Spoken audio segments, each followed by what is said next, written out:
Boa noite a todas, a todos e a todes. Sejam bem-vindos, bem-vindas a essa atividade do Grupo de Pesquisa em Estudos em Desenvolvimento Capitalista, Trabalho e Política Social, né? o GEPOD. Quero dizer a vocês que o GEPOD vem realizando, né, reuniões de estudo, projetos de extensão e também essa atividade que a gente denomina de conversatório, que é uma atividade da gente aprender sobre determinados temas, mas conversando, né, de uma forma mais descontraída, mais lúdica, né? E a gente tem percebido que esse tipo de atividade tem sido adotada, né, muito mais em outros países da América Latina, e aqui no Brasil a gente tem visto, né, algumas experiências, né, e a gente procurou, de certa forma, adotar, né, esse tipo de atividade desde do semestre letivo passado, né? O GEPOD, ele é coordenado, né, pela professora, né, Ana Paula Mauriel, né, que pediu desculpas pela ausência, porque não conseguiu reagendar uma outra atividade, e por mim, né, Robson. E, além disso, o GEPOD ele é composto, né, por professores, né, da Escola de Serviço Social da UF, professor aqui presente, Henrique Rosendo, né, que é colega, amigo, é chefe de departamento, também é composto pela professora Miriam, né, a professora Miriam hoje está como diretora da escola, professora Áurea Dias, que está aí na coordenação de estágio, né? Também é constituído por professores de outras universidades, né? Além de estudantes de graduação, de pós-graduação e profissionais que estão aí atuando em diferentes políticas sociais, né? Quero agradecer já mais uma vez ao professor doutor Renato Veloso por ter aceitado o convite, né, de participar dessa nossa atividade, né?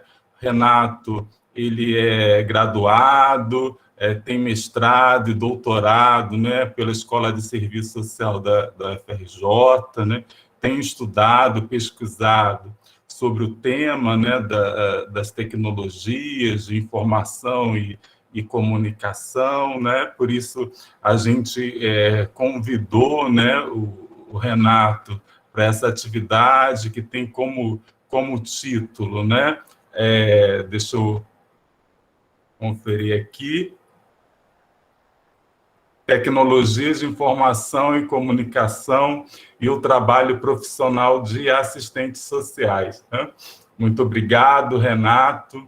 A gente pensou nesse conversatório, levando em consideração as demandas, né, dos estudantes de graduação, pós-graduação, de profissionais de serviço social que participam, né, do GEPOD, né, assim como a nossa relação que a gente estabelece com alguns grupos, né, com algumas entidades, principalmente nesse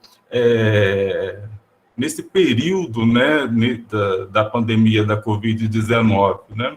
A ideia desse conversatório é da gente pensar, discutir, né, refletir sobre essas tecnologias, né, de informação e comunicação. A gente tem percebido que, ao menos desde os anos 70, há aí uma ampliação do uso dessas tecnologias em diferentes esferas aí da sociedade. É possível destacar que elas vêm sendo utilizadas, né, muito mais na gestão pública, sobretudo das políticas sociais, que tem um caráter aí, contraditório, né, o uso delas. E a ideia seria pensar como que tem sido isso, a sua utilização no âmbito aí, do serviço social, do trabalho profissional em diferentes políticas sociais, sobretudo nesse contexto aí, da pandemia, né? Essa nossa atividade, esse conversatório, ele está sendo aqui mediado, né, por mim, mas também pelo Henrique Rosendo, que vai aí dividir essa mediação comigo. Então, em um primeiro momento aqui, eu vou ficar responsável, né, por determinadas perguntas, e posteriormente eu vou passar a condução para o Henrique, viu? Então, Renato, mais uma vez, obrigado.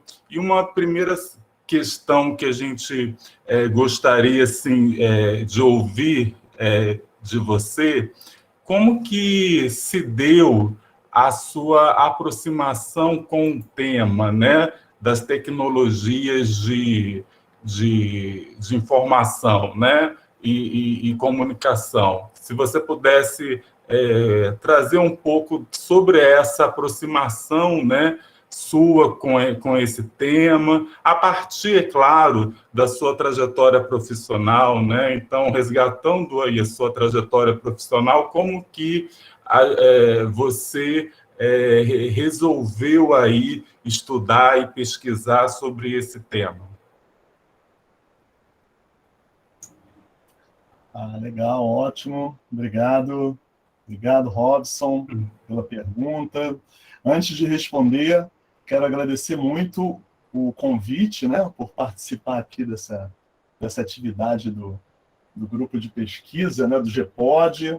Agradecer aí na figura do Robson e do Henrique, do professor Robson e do professor Henrique, o convite, mas um convite extensivo, mas um agradecimento extensivo ao conjunto de pesquisadores, né, docentes, alunos aí que constituem, que integram esse grupo de pesquisa. Tá? Dizer que é um prazer enorme vir aqui na UF, né, uma universidade na escola de serviço social da UF, né, de uma universidade tão aguerrida, tão combativa, né, de resistência, de luta. É sempre muito bom ter a oportunidade de visitar essa escola, ainda que virtualmente, né? É muito melhor visitar fisicamente, presencialmente, andar lá pelos corredores, pelo campus belíssimo, né? Lindo que é o campus da UF, né? Gragoatá, né?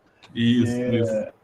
Mas enquanto não dá, vamos por aqui mesmo, né? Também não vai ter o mesmo esplendor, mas vai ser muito bom também, né? É isso que nós temos feito nos últimos 2 anos, né? Digamos assim. A gente vem tentando extrair do uso dessas tecnologias algumas possibilidades, não para substituir o presencial, né? Não para substituir os impactos ou as características ou os aspectos das atividades presenciais, mas entendendo o uso dessas tecnologias na atualidade como uma alternativa possível, muitas vezes viável, para que algumas atividades não parem, né? Para que algumas atividades não deixem de acontecer. Mas isso vamos deixar um pouquinho mais para frente. A gente vai falar, né, um pouquinho das tecnologias aí nesse contexto de Covid. Muito bacana essa proposta de fazer uma roda de conversa, né, de fazer uma conversa, não de uma aula. Não me preparei para dar uma aula, não me preparei para dar uma oficina, não é isso que eu pretendo fazer hoje. O que eu pretendo fazer hoje é a proposta que foi colocada, é conversar com vocês de uma forma bem acessível, né, de uma forma bem leve e bem tranquila sobre essas tecnologias. Acredito que não teremos maiores dificuldades, até porque elas têm estado muito presentes na nossa vida nesses últimos anos, né? 1 ano quase 2 anos aí, né? Em março do ano que vem, completando aí 24 meses, 22, nos últimos 22 meses, né? Digamos assim. A minha aproximação, eu sou assistente social, formado pela FRJ, assistente social, mestre e doutor pela FRJ, hoje professor da UERJ, né, apenas professor da UERJ, professor associado da UERJ. Já trabalhei como assistente social na Secretaria de Saúde do Estado do Rio de Janeiro, já trabalhei numa universidade particular chamada Universidade Veiga de Almeida, fica na Tijuca, aqui no município do Rio de Janeiro. Já fiz parte da gestão, de algumas gestões do Conselho Regional de Serviço Social da 7ª Região, do Rio de Janeiro. Atualmente faço parte da diretoria da ABEPS, na coordenação de pós-graduação da região leste, e estou lá na UERJ como coordenador adjunto de pós-graduação. São essas as atividades, né, que eu realizei ao longo da trajetória. Eu entro no serviço social em 92 como aluno, e o meu primeiro emprego é em 99, 1999, na Prefeitura do Rio de Janeiro, na Secretaria de Assistência Social, na época Secretaria Municipal de Desenvolvimento Social, SMDS. E nesse primeiro emprego, nesse primeiro trabalho, eu já visualizei, já identifiquei a importância que o uso das tecnologias tem para o trabalho, para o uso que essas tecnologias, a importância que o uso dessas tecnologias tem para o exercício profissional. Por quê? Porque lá na unidade, no equipamento em que eu comecei a trabalhar, existia um banco de dados.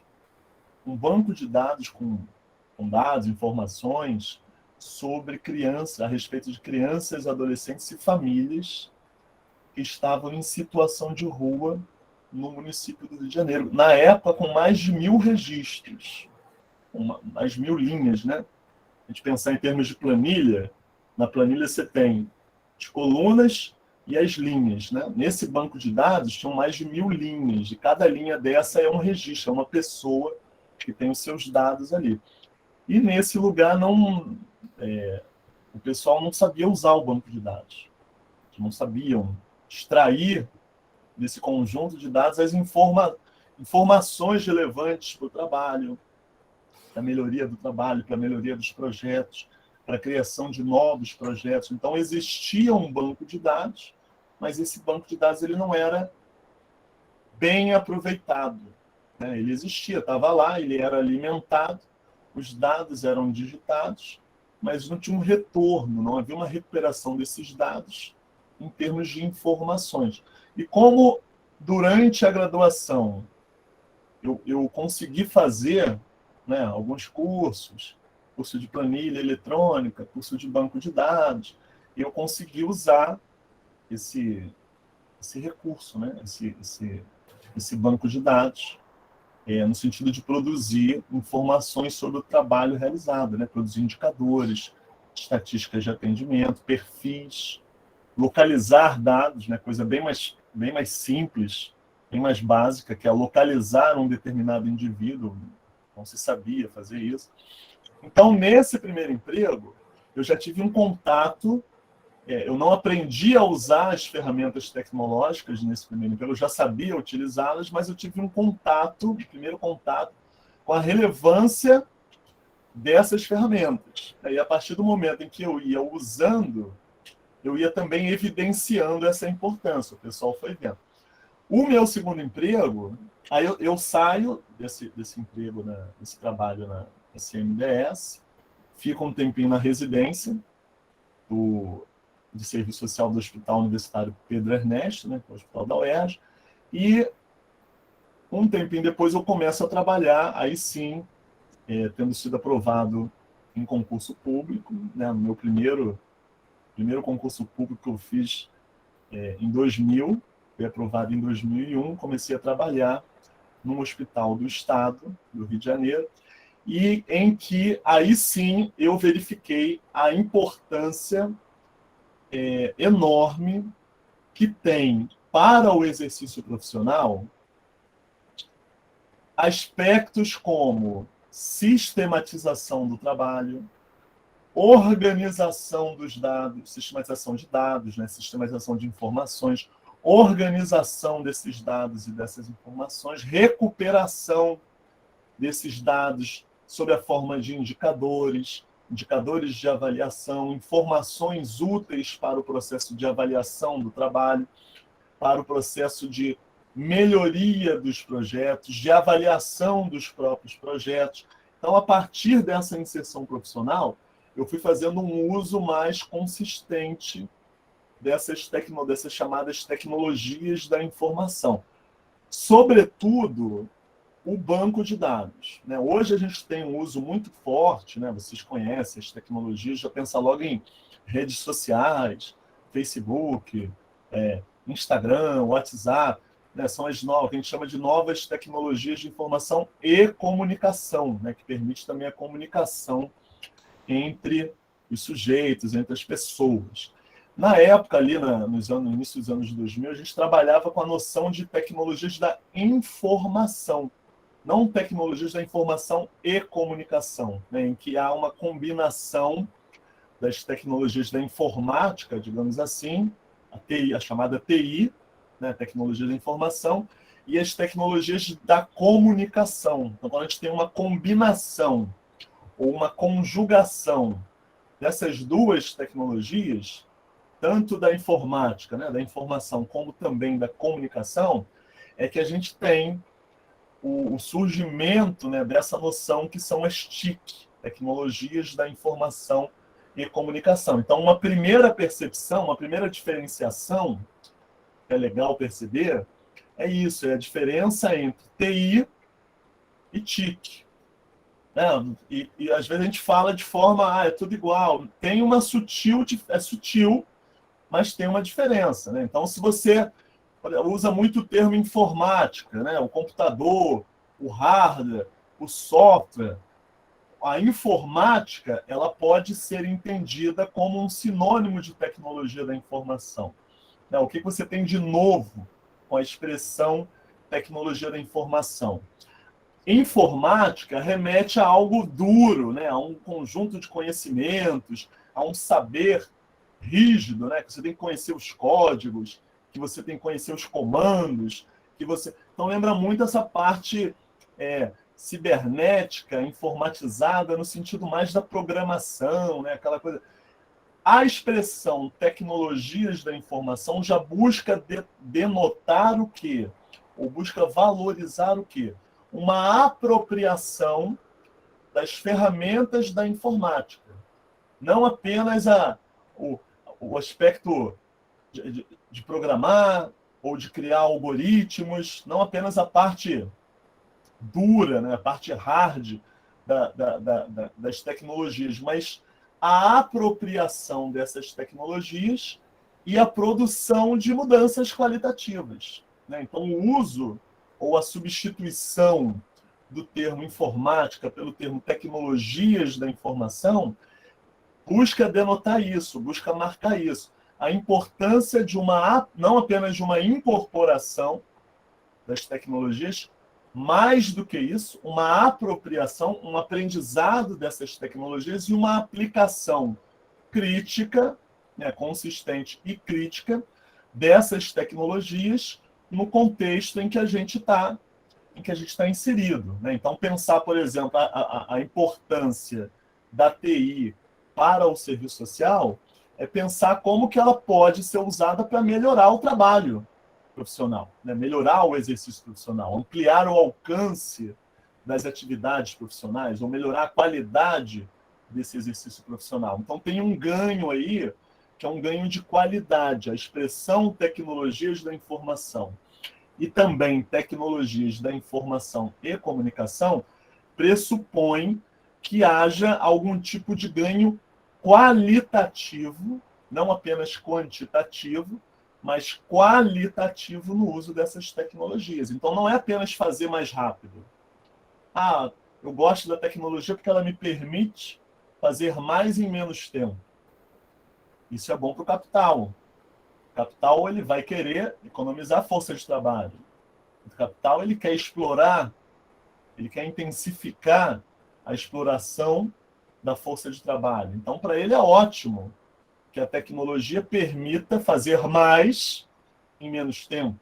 Ele pode se livrar de mão de obra, ele pode reduzir a quantidade de mão de obra necessária à produção de mercadorias.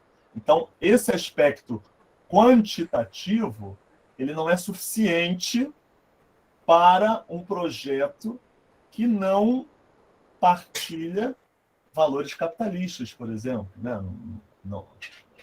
Não é suficiente para um projeto profissional que orienta o exercício da profissão de serviço social, por exemplo, ter nas tecnologias um recurso ou uma ferramenta que permita fazer mais em menos tempo.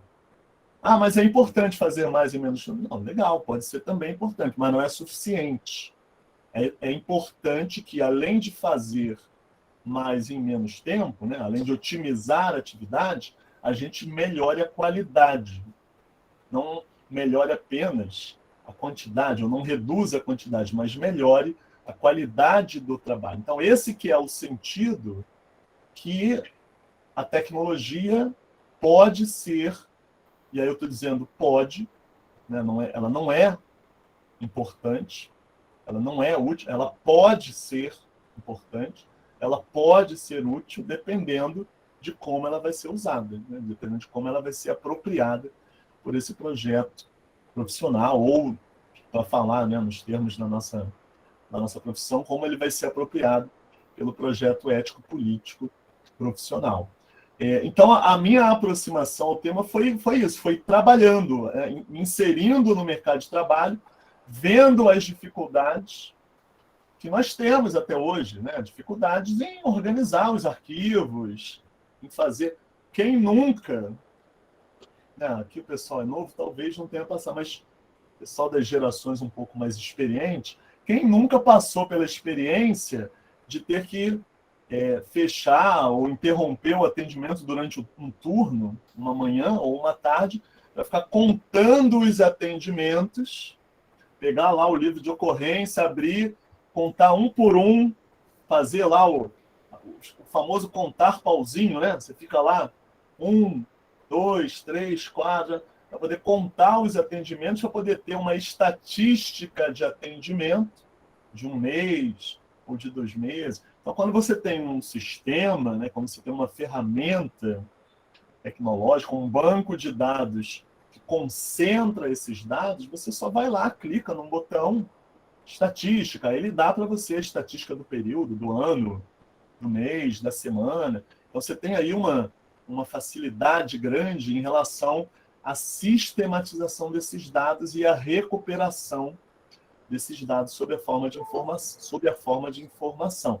Então, vendo isso no trabalho, aplicando essas tecnologias no trabalho, nesse hospital, aí eu já estava no doutorado nessa época, o meu projeto era sobre gênero, sobre relações de gênero, mas aí, frente a essa questão, né, da tecnologia e do potencial que a tecnologia tem, né, do que ela pode oferecer ao serviço social, eu propus para minha orientadora a mudança do tema, e aí comecei a estudar tecnologia a partir daí, por volta de 2004.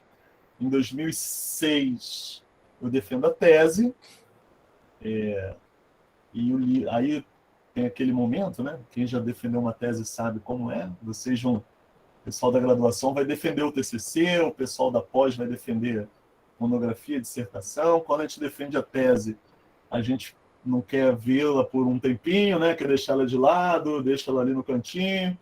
Aí eu demorei alguns anos para me reaproximar da minha tese de novo. Aí depois que resolvi os problemas com ela, aí eu me preparei para a publicação, encaminhei para a editora e foi publicado sob a forma de livro, né? Em 2011.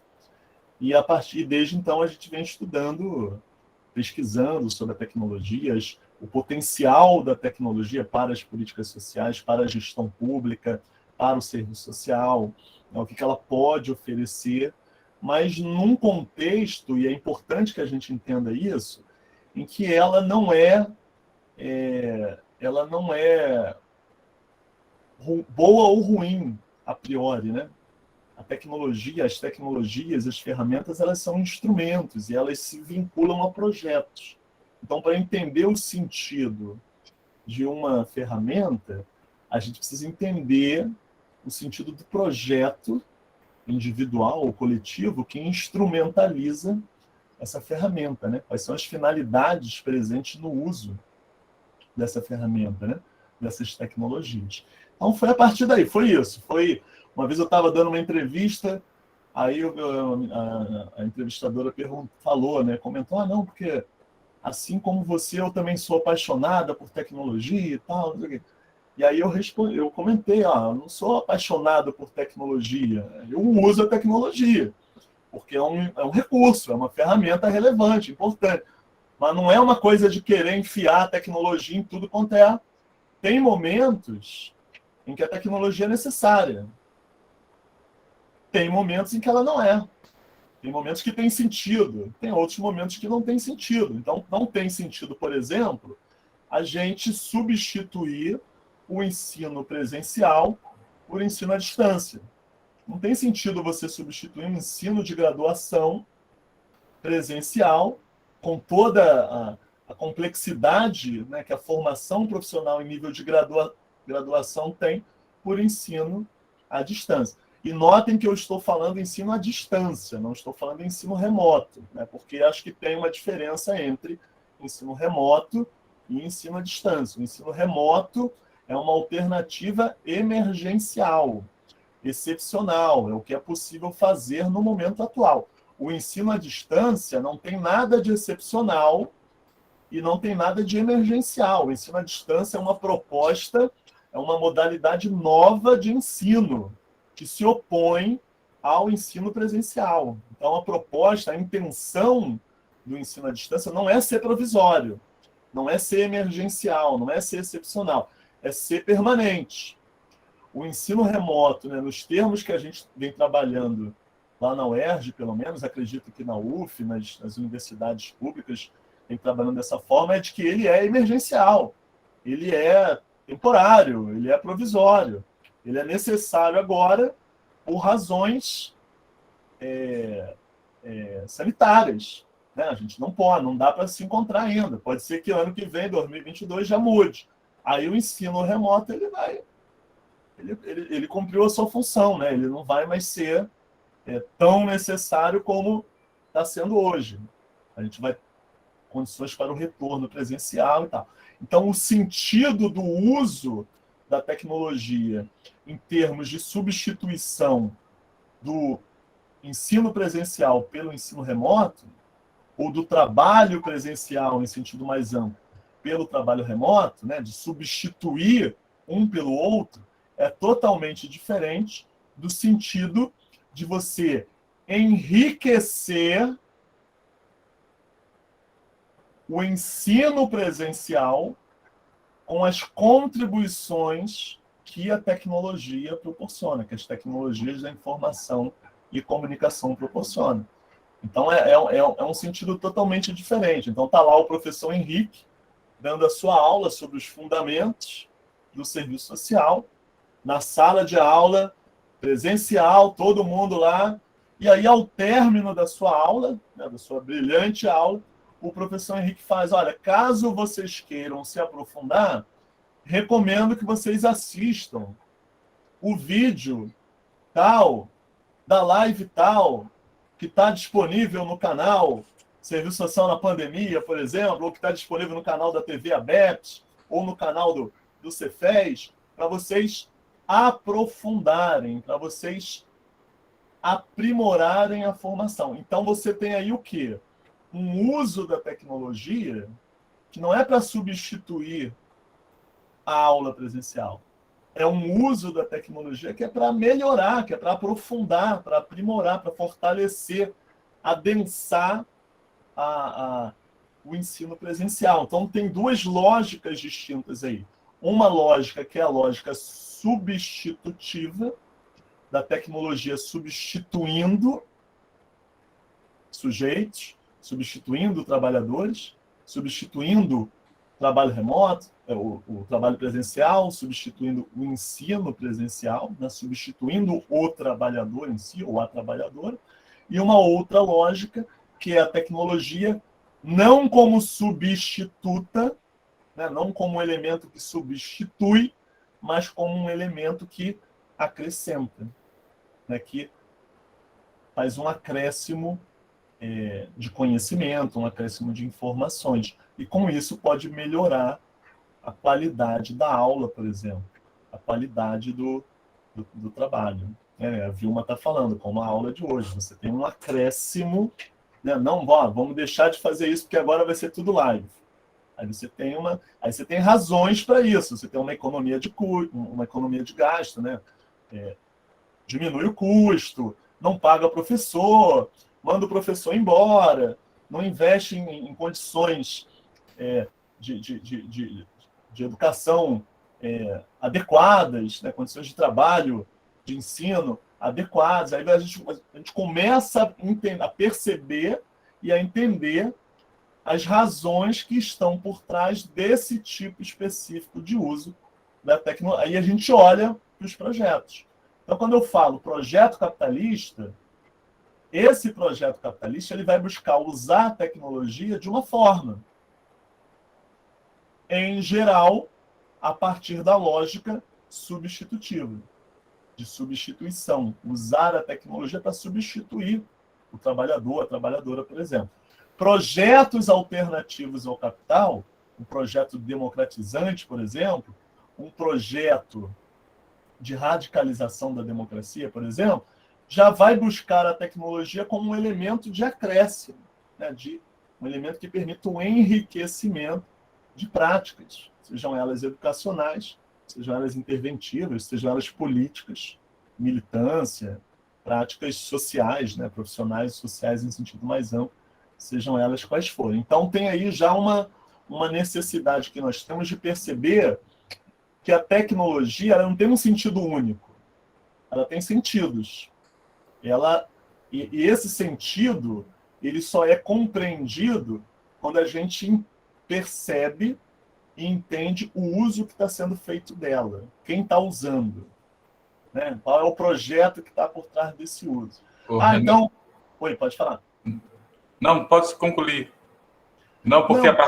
A partir da sua fala, né, me fez pensar numa questão que eu acho que você pode também assim contribuir, né, sobre esse tema. Quero já assim dizer aqui que você tem uma rica, né, importante trajetória profissional, né, tem contribuído enormemente aí para a nossa profissão, né, por meio aí desses espaços, né, entidades que você atua. Queria destacar aqui que eu acho que eu não frisei muito, né, a sua vinculação, né, ao curso de serviço social da UERJ, né, a UERJ, que é tão importante, né, para a nossa sociedade, né, para o Rio de Janeiro, para a nossa profissão. Acho que eu não frisei tanto e tem resistido a duros ataques, né. Eu, particularmente, passei recentemente pela UERJ, né, e sempre quis estudar na UERJ. Então, marcou muito a minha formação. Pude ter atividades com o Renato e talvez, né, por me sentir próximo de você, Renato, acabei que eu não frisei aqui a sua vinculação como professor, né, da UERJ, né, do programa de pós-graduação, de serviço social da UERJ também. Eu queria reforçar isso e dizer que você tem uma trajetória muito importante, né? E bom saber que o tema surgiu a partir da sua experiência profissional, né? Essa divisão aí, essa informação que você traz a respeito dessas concepções de tecnologias de informação e agora, né, acoplada com comunicação, isso já, assim, ao menos para mim, é um aprendizado. E vendo você falar sobre que as tecnologias elas têm sentidos, né, que são sentidos contraditórios, né, pensar as tecnologias relacionadas ao projeto, né, de sociedade capitalista, mas pensar também a tecnologia relacionada a um projeto aí alternativo de sociedade. A gente pôde notar, a partir da sua vasta produção, Renato já falou aqui que tem livros, artigos, né, capítulos de livros sobre o tema da tecnologia, disponíveis aí muitos artigos na internet, depois a gente pode passar para quem tiver interesse, e a gente notou que você faz uma discussão, né, na tese, a partir da sua fala agora, muito suscitou isso, dessa relação das tecnologias com as relações sociais, né, com o próprio capital. Como é que a gente pode, assim, em linhas gerais, pensar esse desenvolvimento dessas tecnologias, considerando, assim, o próprio desenvolvimento do capitalismo, né? Porque hoje a gente percebe que essas tecnologias invadiram mais ainda, né, o nosso cotidiano. Numa perspectiva histórica, como que você poderia assim trazer assim de informações para a gente, né? Isso, a gente tem o desenvolvimento tecnológico, ele nada mais é do que expressão do desenvolvimento humano, né? Do desenvolvimento histórico. Desenvolvimento das tecnologias. O que são as tecnologias? Primeiro, é bom a gente diferenciar, da mesma forma que é importante diferenciar, né? É sutil, mas tem uma diferença. Entre TI e TIC, também é importante diferenciar tecnologia em geral, tecnologia de TIC. Então, TIC não é toda a tecnologia. Toda a tecnologia do mundo se reduz às TICs. Não. Toda até se reduz a ele também não. As tecnologias da informação e comunicação são parte de um conjunto bem maior, bem mais amplo, que é a tecnologia, né? O conjunto de conhecimentos, de técnicas presentes ou existentes numa determinada sociedade. Então, a tecnologia, de forma geral, em termos gerais, ela permite a expansão das capacidades humanas, expansão das habilidades. Você precisa, num determinado momento, você se vê frente a um rio e você, para chegar do outro lado do rio, você precisa criar algo que te permita atravessar esse rio. Então, você olha para uma árvore, tem a ideia de derrubá-la e transformá-la numa canoa, numa embarcação, num barquinho para atravessar o rio e chegar do outro lado. Então, você tem o quê? A expressão, você tem no desenvolvimento tecnológico, a expressão do desenvolvimento do gênero humano, né? do desenvolvimento do próprio ser social.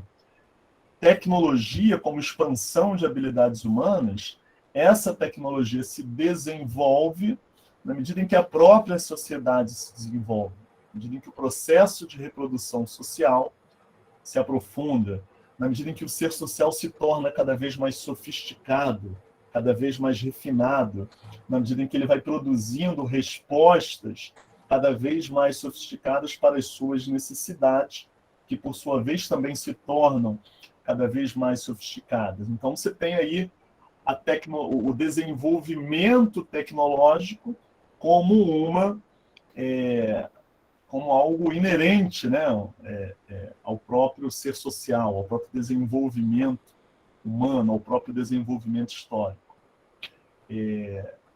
Então, quando a gente entende tecnologia dessa forma, em sentido mais amplo, pelo menos na minha percepção, essa ideia de que o serviço social não lida bem com a tecnologia, ela fica um pouco mais relativizada, né? A gente lida bem com a tecnologia.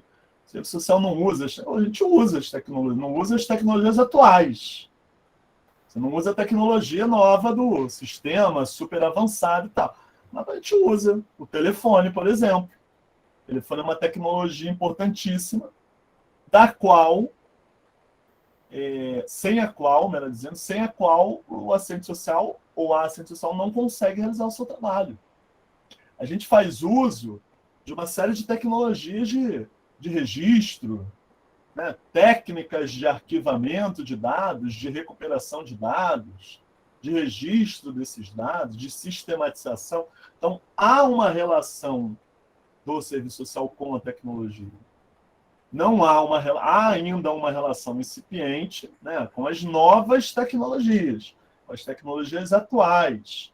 Aí sim, realmente, precisamos avançar. Mas essa ideia de que o serviço social é avesso às tecnologias, ou que é resistente, né, à tecnologia em geral, isso aí é algo que precisa ser problematizado, precisa ser resolvido. Né? A gente se relaciona com algumas, faz um uso muito bom dessas tecnologias mais tradicionais, né, digamos assim, e precisamos avançar no uso das tecnologias mais atuais, que surgem. E aí o que é importante a gente perceber também? As tecnologias, quando elas são criadas a partir de determinados objetivos. Né? Há finalidades específicas, precisas, na criação das tecnologias. A internet, por exemplo, quando ela não surge para promover a integração entre os povos. A internet surge como uma ferramenta militar, como um instrumento militar, né, para que os dados, as informações militares não se perdessem em caso de ataque a uma determinada base, a uma determinada instalação militar. Então, você deixava a internet, os dados guardados nessa rede. Se uma determinada base fosse destruída, você conseguia acessar esses dados de outras. Essas tecnologias, elas são criadas a partir de interesses econômicos, a partir de interesses políticos, né, para alcançar determinadas finalidades. Quem detém maiores parcelas de poder econômico e político vai, evidentemente, usar essas tecnologias como um instrumento de manutenção desse poder econômico e desse poder político. Então, há, dessa perspectiva, uma forte relação entre a tecnologia e a manutenção do status quo e a reprodução do sistema vigente. Né? Há uma forte relação entre tecnologia e capitalismo. Né? A tecnologia é um instrumento importante, relevante para o capital. O capital utiliza da tecnologia para alcançar as suas finalidades.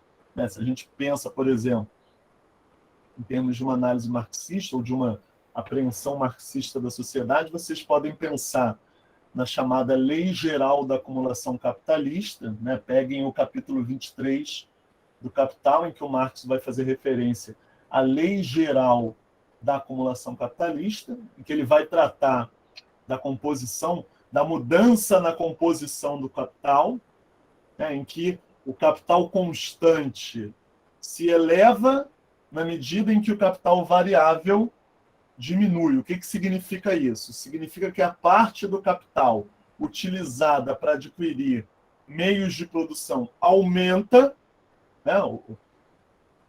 As empresas capitalistas adquirem mais meios de produção, mais instrumentos, mais equipamentos, ao mesmo tempo em que reduzem o capital variável, ou seja, diminuem a quantidade de mão de obra, a quantidade de força de trabalho.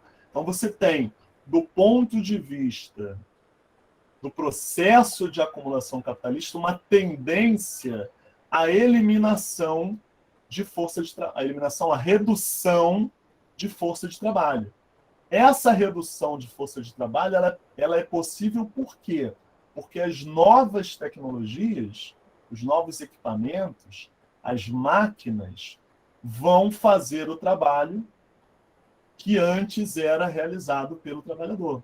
Então, essas tecnologias elas são usadas pelo capital, né, no sentido de substituir a força de trabalho. É isso que vai gerar Por exemplo, a noção, né, que nós temos aí, a base, ou o núcleo da questão social, né, que o Marx chama de pauperismo, esse núcleo está presente justamente no centro desse processo, né, no centro dessa lei geral da acumulação capitalista, em que você reduz o capital variável, em que você aumenta o capital constante às custas do capital variável. E é justamente o incremento tecnológico que vai permitir essa redução, que vai permitir essa redução do consumo de força de trabalho e vai gerar desemprego, né? Porque aí quem estava inserido no mercado de trabalho é expulso do mercado de trabalho, gera desemprego, e é no desemprego que você tem um núcleo da questão social. A partir daí, a gente tem uma série de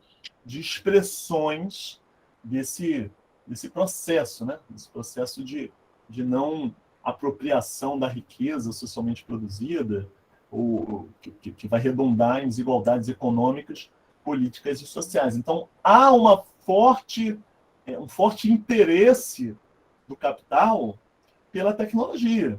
E o capital, quando usa a tecnologia, usa para atender os seus objetivos, para atender as suas finalidades. Isso aí não tem... Isso é evidente, né? Isso aí não é nenhuma... descobrir que a tecnologia é útil para o capital. Descobrir... Isso aí é só você olhar com um pouquinho mais de atenção, né, que você vai conseguir perceber isso. Atualmente, a gente vê que isso é ainda mais evidente, né? Quando você pensa, por exemplo, processos de uberização, né, chamada uberização, ou a chamada plataformização do trabalho, quer dizer, o trabalho realizado em plataformas, né, por meio das plataformas, pegar aí os textos do Ricardo Antunes, que vem usando bem ou vem detalhando, trabalhando bem esse conceito de uberização, né, fazendo referência ao aplicativo Uber, ou da plataformização, né, que é um conceito mais... é uma forma de pensar um pouco mais ampla, porque não depende do aplicativo, né? O problema de você criar um conceito, né, com o nome do aplicativo é que se o aplicativo acabar, aí o conceito perde um pouco sentido, né? Se eu chego e falo para vocês, a orkutização das relações sociais, né? O Orkut. Então, plataformização é legal, é mais interessante porque você vê, são as plataformas, né? A gente tem aí uma transferência para as plataformas de atividades.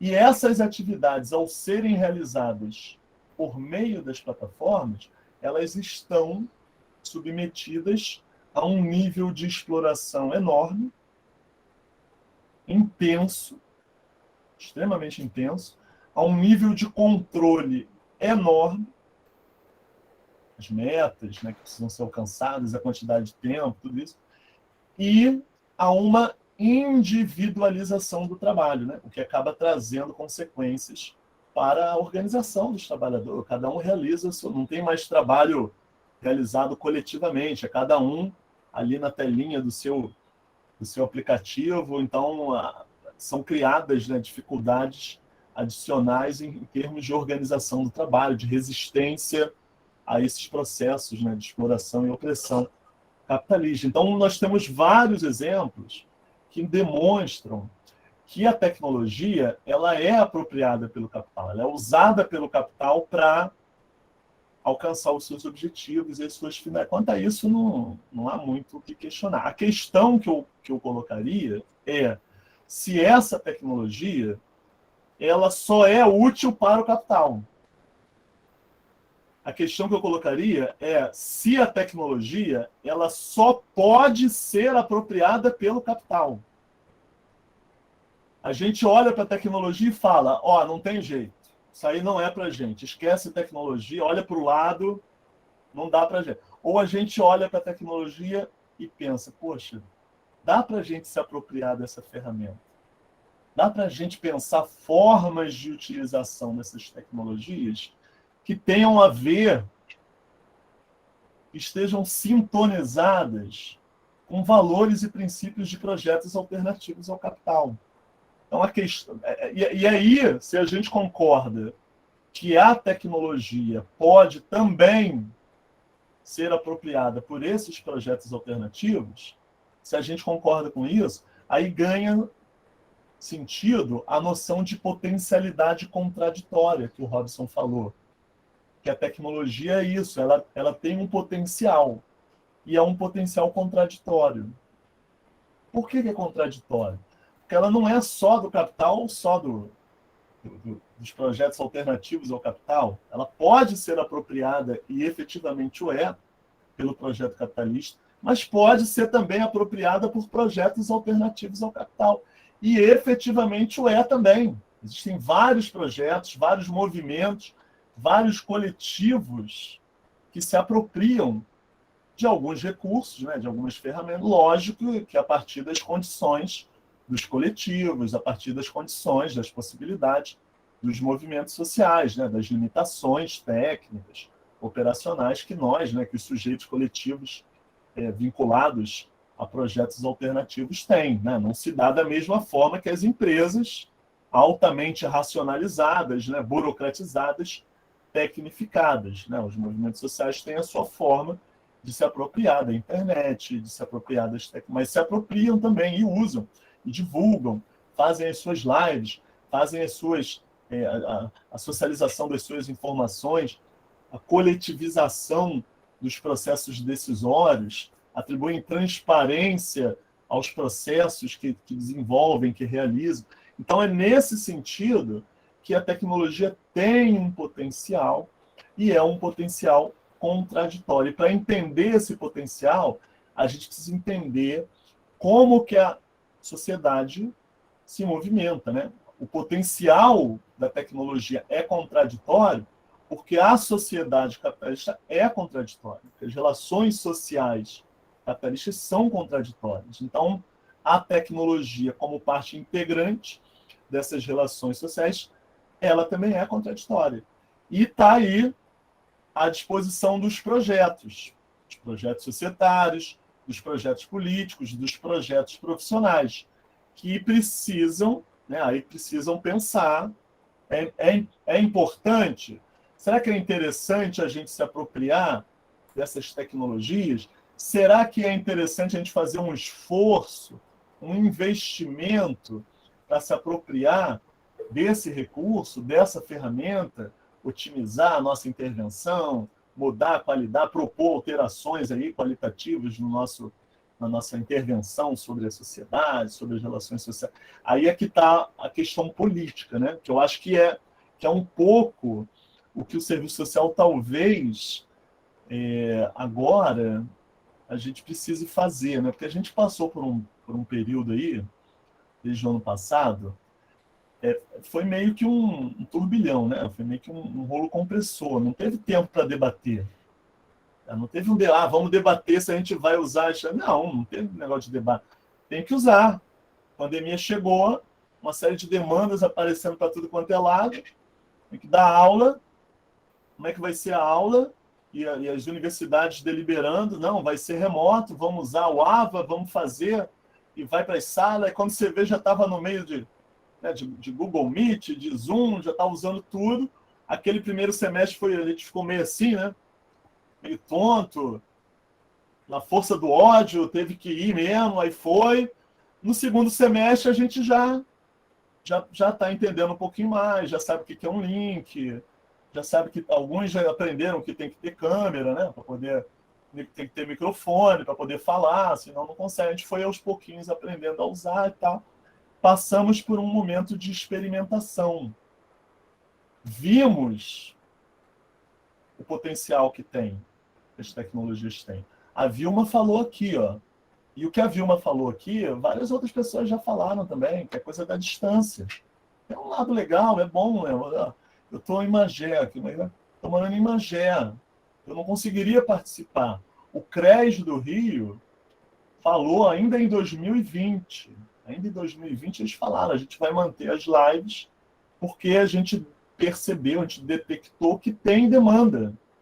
Que é justamente isso aí, é o pessoal que está longe da sede, é o pessoal que não está no Rio de Janeiro, é o pessoal que está em outros municípios e que participam, né? Não teriam como participar se fosse presencial. Então, essa experimentação colocou em foco a pertinência de alternativas, de projetos ou de ações que permitam levar essas contribuições, essas falas, essas intervenções para um número maior de pessoas. Isso é legal, isso é uma forma legal. Então, me parece que o que a gente talvez precise fazer como serviço social é isso, é fazer uma discussão, é fazer um debate sobre o que a gente quer da tecnologia, né? Como que ela nos auxilia, o que ela traz de contribuição, no que ela nos atrapalha. Para que a gente não quer a tecnologia? Não, a gente não quer aula remota para sempre. A gente não quer. Mas a gente pode sim querer um acréscimo, um plus, né? Um reforço, algo a mais. Mas a gente não quer que isso substitua a aula presencial. A gente quer fazer, por exemplo, uma defesa de tese em que o pessoal que está lá no Nordeste, no Ceará, Pernambuco, possa participar também. Então, acho que esse que é, do ponto de vista do movimento, do debate profissional, talvez seja entender que o momento em que a gente está faz com que a gente precise pensar qual será o lugar que essas tecnologias vão ocupar na formação profissional e na intervenção profissional no nosso campo. Eu acho que é isso aí. Obrigado, Renato. A gente está vendo aqui algumas perguntas, né? Acredito que você já conseguiu responder boa parte aí delas, né? Essa questão que a Rose Matos traz sobre o enfraquecimento da luta coletiva da classe trabalhadora, né? Eu acho que está muito relacionado, né, ao projeto coletivo que orienta, né, o uso aí da tecnologia. Se o projeto do capital, certamente isso vai enfraquecer, né, a luta coletiva da classe trabalhadora, o uso das tecnologias a partir desse projeto capitalista. Gabriele também coloca questões, né, e penso, Gabriele, que nas próximas contribuições do Renato, ele vai trazer mais informações sobre o que você está colocando aqui, sobre os atendimentos remotos, né, nesse período da pandemia, como fica depois, né? E Rose, é bom saber que você é do Maranhão, que está participando dessa atividade aqui com a gente, viu? É um prazer. Uma outra assim, questão, Renato, que a gente tem percebido assim, no âmbito da gestão pública, né, sobretudo com a contrarreforma do Estado, né, cada vez mais a gente tem notado, né, o uso de sistemas, de redes, de cadastros, né, isso está muito presente aí na gestão pública, particularmente na gestão das políticas sociais, né? O que você teria assim de contribuições sobre as particularidades dessas tecnologias no âmbito do Estado? E aí acho que seria interessante assim particularizar para o âmbito das políticas sociais, né? Me parece que essa experiência, né, do uso das tecnologias, e agora eu estou falando de um modo geral, né, estou aprendendo aqui com você, me parece que essa experiência vem bastante, né, das empresas, das indústrias, que o Estado, de certa forma, acaba também adotando, mas a gente sabe que ganha aí particularidade, né? Se você pudesse contribuir, né, com essas questões, seria muito bom para a gente. Essa questão da relação da tecnologia, porque assim, quando a gente fala tecnologia, existem conceitos de tecnologia, né? A maior parte dos conceitos de tecnologia remete a pensar a tecnologia como conjunto de técnicas, como estudo da técnica, como sinônimo de técnica. Só que tem uma questão relacionada à tecnologia que muitas vezes não é falado e que a gente precisa perceber, né, que é o sentido ideológico da tecnologia. É você tomar a tecnologia de uma forma ideologizada no sentido de reforçar tendências dominantes, né? ou modos de organização social vigentes. Então, essa percepção de que a tecnologia ela é útil para o Estado, ou ela é útil para a política social, ela pode ser, como eu falei antes, ela pode ser, mas vai depender da forma como ela é utilizada, do objetivo que está sendo buscado, né? O que se busca alcançar com o uso dessas tecnologias. Até porque existem outros fatores anteriores às tecnologias que precisam estar presentes e muitas vezes não estão, né? Se você pensar, por exemplo, nas condições de trabalho de algumas assistentes sociais ou de alguns assistentes sociais, existem recursos básicos ali, anteriores às tecnologias, que precisam estar presentes e muitas vezes não estão, né? A existência, por exemplo, de serviços para os quais encaminhar, a existência de recursos para benefícios aos quais usuários e usuários terão acesso, né? Então, tem aí no âmbito do Estado, no âmbito da política social, a gente tem aí, primeiro, que perceber a presença ou a vigência de perceber qual a lógica que orienta a condução dessas políticas sociais, né? É uma lógica neoliberal? Você está presente aí na condução do Estado, na condução da política social de um determinado Estado, num determinado momento, uma tendência neoliberal, né, de precarização das políticas, de minimização, né, de diminuição, a ideia do Estado mínimo, de proporcionar o mínimo possível à sobrevivência dos indivíduos, dos mais necessitados. Então, o que está presente, o que orienta a condução dessa política social? Quando a gente olha para esse contexto mais amplo, aí a gente vai entender um pouco melhor como que esses sistemas vão ser úteis para esse projeto, para essa lógica. Então, alguém colocou aqui, alguém botou aqui a fila do INSS, aqui, o Francisco botou. Como você explica que a fila virtual é maior que a fila física do INSS?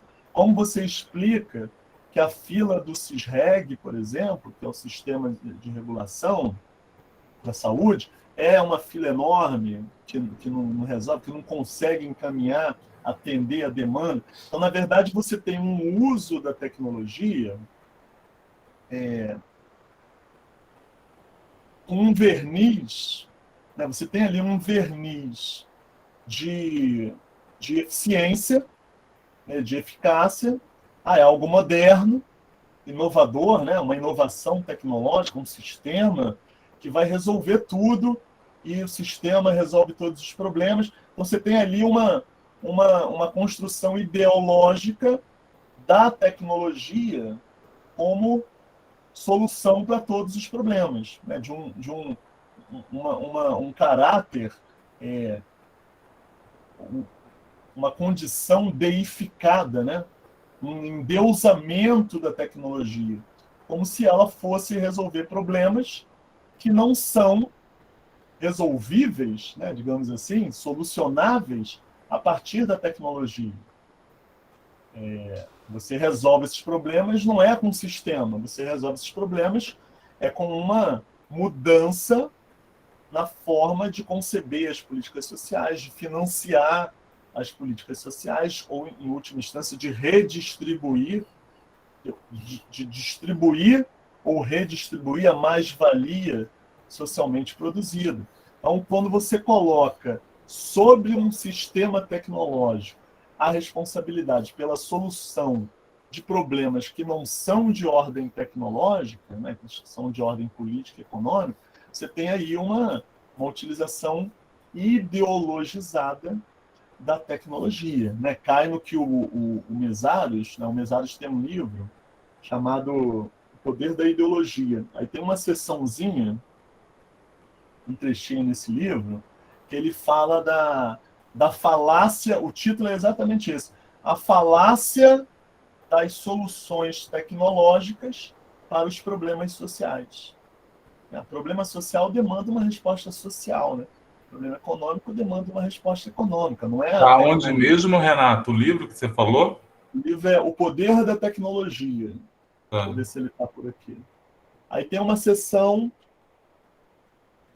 bem curtinha. Tá aqui, ó. O Poder da Ideologia, esse aqui. Ó. Poder da Ideologia.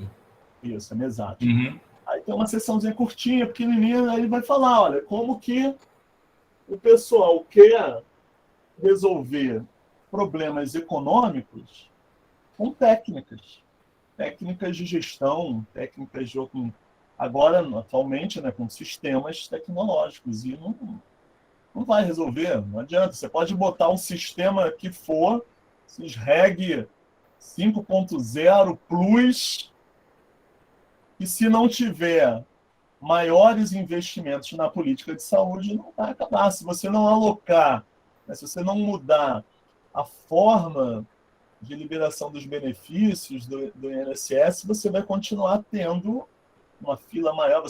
Na verdade, o que você tem no INSS é o contrário, é o uso da tecnologia para intensificar o controle e para intensificar o não acesso aos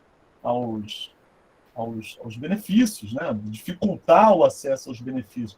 Você tem, por exemplo, nos sistemas, formas de identificação de falhas ou de critérios para impedir ou para dificultar o acesso de usuários e usuárias aos serviços, aos benefícios. Aqui no Rio de Janeiro, a gente teve aqui na época que o Serviço Social fazia a digitação do cadastro único, uma reclamação enorme por parte da categoria, por parte dos assistentes sociais e das assistentes sociais, de que o cadastro único ele cortava o acesso de usuários ao Bolsa Família a partir de números, a partir da renda.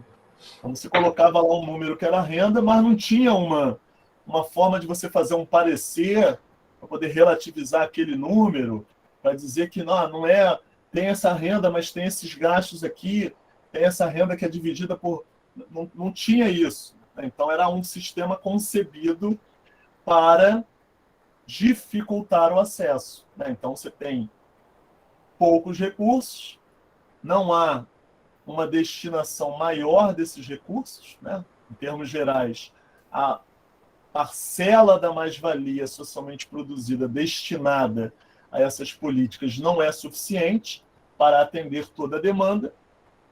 E aí o Estado neoliberal, Estado orientado a partir dos interesses do capital, a partir dos interesses do mercado, ele pensa estratégias, dentre essas estratégias, mecanismos ideológicos, de criar uma gestão pretensamente eficiente, né? Pretensamente eficaz, pretensamente imune a interesses políticos e tal. E coloca na tecnologia o grande argumento dessa neutralidade, né? Neutralidade técnica. Vocês já devem ter passado por isso em algum momento da vida, né?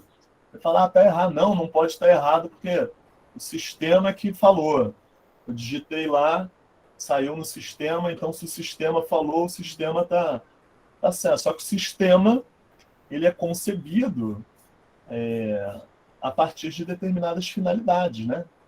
Muitos desses sistemas eles são concebidos não é para incluir, não é para trazer o pessoal para dentro, é para manter o pessoal fora, né? Para eliminar, para inviabilizar o acesso, para dificultar o acesso. Então, a relação das tecnologias com o Estado, elas são muito permeadas por esse componente ideológico, né?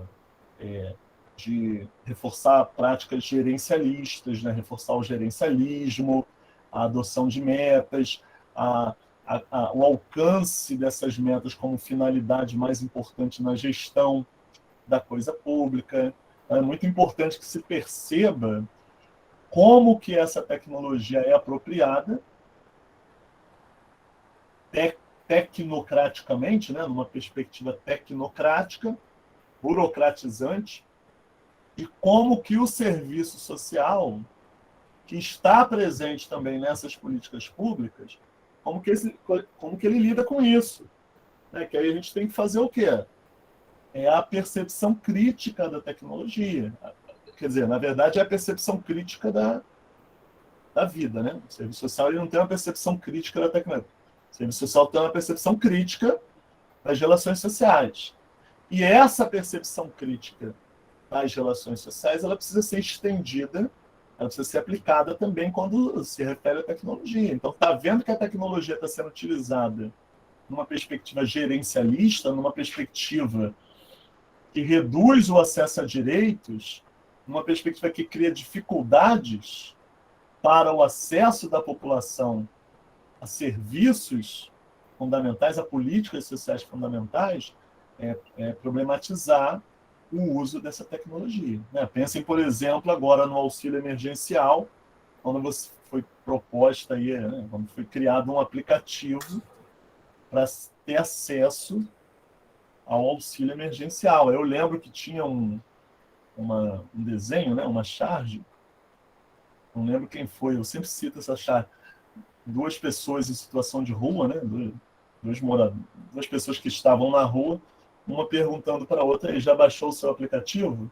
para dar entrada no auxílio emergencial, né, ironizando, porque o cara que está na rua ele tem celular, ele não tem aplicativo, ele não tem celular, ele não vai conseguir. Então, é uma forma de uso da tecnologia que não tem sentido algum para o objetivo da política social integradora, né, emancipadora, que tem algum objetivo de mudar as condições de vida da população. Mas tem todo sentido para uma política social neoliberal, né, no âmbito de um Estado mínimo, que não está muito preocupado em garantir acesso universal aos direitos. Tem umas perguntas aqui, né? Chegou aqui umas perguntas. Eu acho que a gente pode, Renato, agora, né, trazendo aí um pouco, né, dessa sua brilhante fala aí, né, trazendo aí essa sua aproximação, né, com esse tema, como isso se desdobra aí na sua profissão, fazer um pouco dessa vinculação com o serviço social de uma forma talvez mais específica agora, e talvez isso já se conecte um pouco com algumas questões que estão sendo colocadas aqui no chat. Né? Então, uma pergunta, né, que talvez a gente pode já iniciar essa aproximação, né, trazendo essa relação aí a partir que os seus estudos vem apontando, né, das tecnologias de informação e comunicação no serviço social, quais para vocês são consideradas contribuições, os desafios, né, os dilemas aí para o serviço social do ponto de vista da sua formação e do exercício profissional a partir desse apanhado aí que você tem feito sobre esse tema? Então, isso é uma questão bem importante, porque assim, a gente tem agora na pandemia um uso muito, está tendo, né, um uso muito intenso e tal. E boa parte das críticas, que eu acho que são corretas, elas estão presentes no uso da tecnologia no atendimento, né, no atendimento às usuárias e no atendimento aos usuários, que é algo realmente muito delicado, né? Porque você tem aí no uso de uma sala virtual, por exemplo, né? Vou fazer uma visita, vou fazer uma entrevista pelo Google Meet, vou fazer uma entrevista pelo WhatsApp com o usuário, e tal. O profissional não está fazendo uma entrevista, ele está fazendo outra coisa. Você tem ali uma conversa pelo Google Meet, eu lembro o pessoal lá da SEAP, por exemplo, falando que a entrevista com os usuários, né, os apenados, o pessoal lá do presídio, a entrevista você vê o movimento da pessoa, você vê o movimento corporal, a expressão facial, os silêncios, o cheiro. Lembro de uma assistente social que falou isso, o presídio tem cheiro. Você, quando vai fazer uma entrevista, você sente o cheiro do presídio. E aqui não tem nada disso, você não vê como é que a pessoa está reagindo, você não sabe quem está do lado da pessoa, você não sabe se tem sigilo, Você não sabe se o que a pessoa está falando é o que ela realmente gostaria de falar. Pode ter 10 pessoas junto com ela na mesma sala. Então, no âmbito do atendimento, a gente tem uma utilização das tecnologias que cria uma série, que traz uma série de implicações, né? Implicações técnicas e éticas. Implicações técnicas, primeiro porque é um instrumento que, para determinados objetivos, ele é insuficiente. Ele não permite, por exemplo, realizar uma entrevista. Ah, mas eu consigo conversar. Consegue conversar. Mas fazer entrevista é diferente de conversar. A entrevista é muito mais do que conversar. Então, inclusive teve um curso de supervisores, até aqui da UF mesmo, que uma das alunas, uma das supervisoras, falou isso. A gente fez uma reunião lá no serviço, definiu vários usos possíveis para as tecnologias, e em entrevista social a gente definiu que não faz por internet. Não faz. Atendimento de entrevista é presencial. E aí é máscara, é espaço arejado, janela aberta, distanciamento, álcool gel, é isso, não tem. E foi legal a equipe definir isso, né? Falou, não, um mural, socializar informação, passar... Tudo bem, pode fazer isso pelo WhatsApp, Facebook, funciona bem. Agora, a entrevista não dá. Por que não dá? Porque é um recurso insuficiente. Você não consegue ver, não consegue extrair aqueles dados que você precisa, não consegue dialogar, estabelecer algum tipo de contato que presencialmente você conseguiria fazer. Então, o atendimento, realizar atendimento direto à população por meio desses recursos tecnológicos, né, por meio do streaming, né, pela sala de bate-papo, pela sala de videoconferência, é algo que é delicado, né, que precisa ser mesmo discutido, me parece que é bem complexo. Agora, existem o trabalho profissional, o exercício profissional, ele não se reduz ao atendimento. O atendimento ele é parte do exercício, mas ele não é todo o exercício. Existem outras dimensões do exercício profissional, como a própria sistematização do trabalho, a própria sistematização da prática, a sistematização dos dados, a dimensão de formação e capacitação, né, de capacitação e aprimoramento profissional. Então, nessas outras dimensões, a gente identifica um potencial muito interessante nas tecnologias, né? Na sistematização do trabalho, por exemplo, os bancos de dados, o uso dos bancos de dados. Eu acredito que a principal contribuição que as tecnologias podem dar para o serviço social é justamente aí, nos bancos de dados, né? Na produção de dados, na recuperação desses dados, na produção de indicadores, na produção de informações que vão permitir entender melhor a realidade, criar propostas de intervenção sobre a realidade mais sintonizadas, né? mais pertinentes, mais adequadas aos contextos. Então, você tem nos bancos de dados informatizados uma ferramenta poderosíssima que nos permite entender a realidade, né? Se situar nesse contexto e intervir nesse contexto.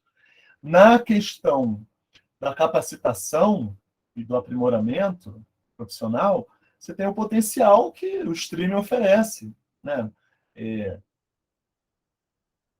Treinamentos profissionais, cursos de aperfeiçoamento, cursos de extensão, pensando na universidade, cursos de extensão voltados ao aprimoramento profissional, né, ao aperfeiçoamento de determinadas técnicas, de determinados instrumentos. Então, nesse campo da formação e da capacitação, acho que a tecnologia tem uma contribuição grande, né? O streaming, os vídeos, a possibilidade de fazer as lives, de fazer vídeos que podem ser acessados remotamente, de forma síncrona. Acho que nesse campo tem uma contribuição bem interessante. Do ponto de vista do atendimento, que eu acho que é a grande a grande questão, né? Que eu acho que é a grande polêmica, e me parece que as insuficiências técnicas e éticas presentes, né, no uso das tecnologias nesse contexto, né, no contexto do atendimento, elas são suficientes para a gente botar o pé no freio e ver, ó, isso aí precisa discutir com muita calma, né, ver as implicações éticas, as implicações técnicas, o que isso gera de prejuízos para o trabalho, para a qualidade do trabalho, e também para a vida do usuário, da usuária. Eu acho que tem que ver com muito cuidado essa questão da presença das tecnologias no atendimento propriamente dito. Mas em outras dimensões do exercício profissional, acho que ela tem uma contribuição bem interessante, que a gente precisa entender, né? A gente precisa começar a debater, discutir, apontar. E esse momento de experiência é bom por conta disso, porque a gente está experimentando, né? A gente está vendo, dá para fazer isso, dá para fazer aquilo, isso é legal. Vamos propor tal coisa.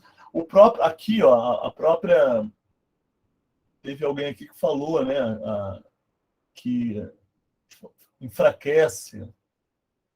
Aqui, ó, a Rose Matos falou que o uso da tecnologia enfraquece, né, no âmbito da plataformização, enfraquece a luta coletiva da classe trabalhadora.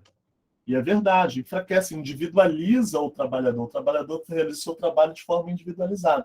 Por outro lado, contraditoriamente, essas mesmas tecnologias também oferecem a esses trabalhadores, né, aos movimentos, possibilidades de contato remoto, né, por meio das redes, né, por meio das próprias redes. Se vocês pegarem o Manuel Castells, ele tem aí um livro, daqui a pouco eu vou pegar aqui para ver o nome direitinho, mas ele fala um pouco do potencial da internet para os movimentos sociais, justamente no sentido de propiciar contatos, né, propiciar a formação de redes que podem levar a uma maior mobilização, né, uma construção de uma autonomia para os movimentos sociais, uma maior mobilização desses movimentos. Então, contraditoriamente, a mesma tecnologia que é usada pelo capital para enfraquecer a luta dos trabalhadores, também pode ser usada pela classe trabalhadora para fomentar processos, né, de mobilização popular, processos de resistência. Então, esse que denota esse caráter contraditório. No campo do serviço social, acho que tem aí essas possibilidades, né? Uhum. Eu acho que a gente pode também, né, e aí já tentando como uma última pergunta, né, nesse blocão aqui de provocações, na verdade, né, a você sobre esse tema, né, que né, a proposta mesmo desse conversatório é que a gente provoque, né, a discussão, né, assim, seja algo que a gente possa estar trocando essas experiências, e a partir desse cuidado que você fala agora, né, na finalização, sobre o quanto o uso, né, dessas tecnologias de informação e comunicação vinculadas ao exercício profissional podem ter entraves do ponto de vista da própria infraestrutura, logística pela qual aquele exercício profissional está sendo desenvolvido, eu queria que você pudesse agora, assim, na finalização dessas questões primeiras, de como é que você avalia, né, a utilização dessas tecnologias de informação e comunicação no serviço social, nesse período da pandemia em que aqueles espaços socioocupacionais, né, em que não possuem e dificilmente possuirão condições, né, de acessibilidade, não só física, mas também tecnológica, para os seus profissionais e os usuários, como é que você avalia, né, a emergência dessas tecnologias de informação e comunicação nesta relação com o exercício profissional do serviço social nesse período da pandemia, né? Como é que você tem essa avaliação desse momento, né? Muitas perguntas aqui no chat também foram nessa linha de raciocínio, né? A última aqui da Miriam, lá do TJ, que fala também sobre essa relação que os usuários não têm acesso à justiça. O acesso à justiça já é dificultado por si, ainda mais dessa forma remota, é um novo elemento de dificultador de acesso à garantia dos direitos. Então, como é que você avalia um pouco aí essa relação aí das tecnologias de informação e comunicação para o serviço social nesse período aí da pandemia? Ah, legal. Então, vamos lá. O serviço social ele é um trabalho, né? Então ele está submetido às mesmas condições de trabalho na sociedade capitalista em geral. O que a gente vê? O que a gente viu nesse período, né? A gente teve uma inundação, né, das tecnologias, uma larga presença das tecnologias na realização dos diversos trabalhos, né? Boa parte do trabalho foi remotizado, né? Foi convertido para uma modalidade remota. O serviço social acompanhou esse processo e, como ocorreu com boa parte dos trabalhadores, o custo desse trabalho remoto, o custo dessa remotização, ficou com o próprio trabalhador, com a própria trabalhadora. Você não teve aí uma...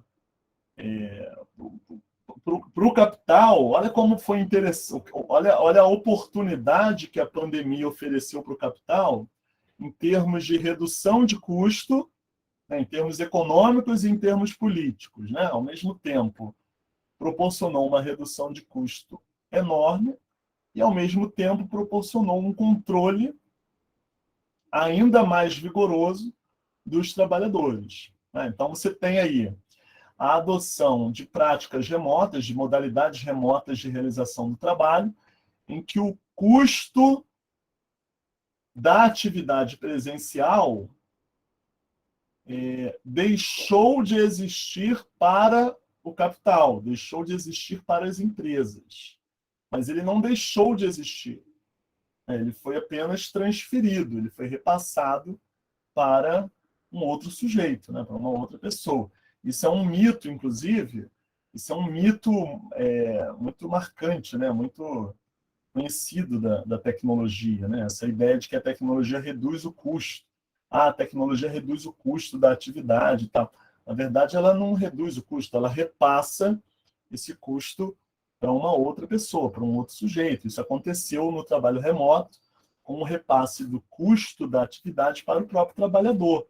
Então, ao trabalhar de casa, o trabalhador e a trabalhadora precisaram custear essa atividade, né? Precisaram melhorar o seu computador, precisaram botar a internet, melhorar a internet, melhorar o seu equipamento.